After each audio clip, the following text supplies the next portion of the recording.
आज के इस वीडियो में राष्ट्रीय आय एवं योग्यता आधारित छात्रवृत्ति परीक्षा 2024 जो 5 नवंबर को हुआ था उसमें आए हुए भूगोल के प्रश्नों को हम देखेंगे। आइए देखें 158 प्रश्न है। सही युग्म को चुनिए। अ व्यापारिक पौने, मौसमी पवन, ब लू स्थानीय पवन। अब देखें व्यापारिक पौने यह सदैव एक दिशा में चलती है, जबकि मौसमी पौने यह मौसम के अनुसार परिवर्तित हो जाती है, अतः यह मेल नहीं है। लू स्थानीय पौने हैं, यह उत्तरी भारत में या पूरे भारत में गर्मी के मौसम में चलता है। तो आप ये केवल ब सही है, इसका आंसर 4 होगा।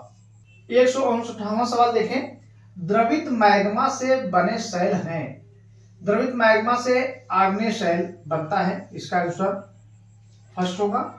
दूसरा है 160वां सवाल।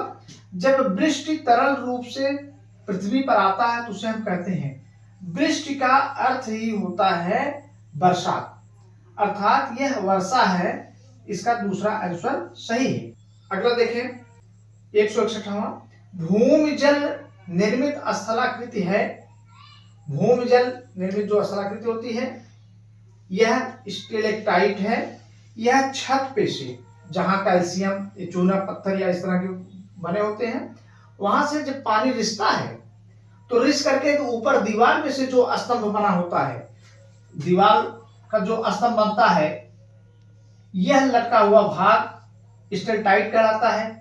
और जो नीचे नीचे जहां जमा होता है, गिरता है, उस भाग को स्टेलेग्माइट कहते हैं।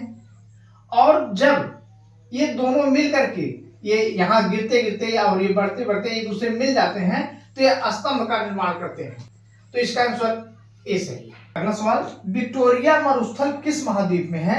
विक्टोरिया मरुस्थल ऑस्ट्रेलिया महाद्वीप में है। जनगणना 2011 के अनुसार उत्तर प्रदेश का जनघनत्व 829 व्यक्ति प्रति वर्ग किलोमीटर है, इसका आंसर 3 सही है। अगला सवाल है। पृथ्वी का सबसे आंतरिक भाग कहलाता है। सबसे आंतरिक भाग क्रोड कहलाता है। आंतरिक भाग क्रोड है, फिर मेंटल है और फिर क्रस्ट। अगला देखें। कौन सी एक ठंडी धारा है? तो इसमें गल्फ स्ट्रीम की धारा ठंडी धारा है और सभी धाराएं गर्म धारा। अगला देखें। कौन सी एक ब्रह्मपुत्र नदी की सहायक नदी है?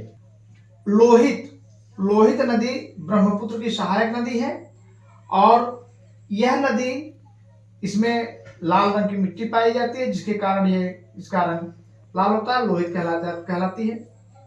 अगला सवाल 167वां सवाल।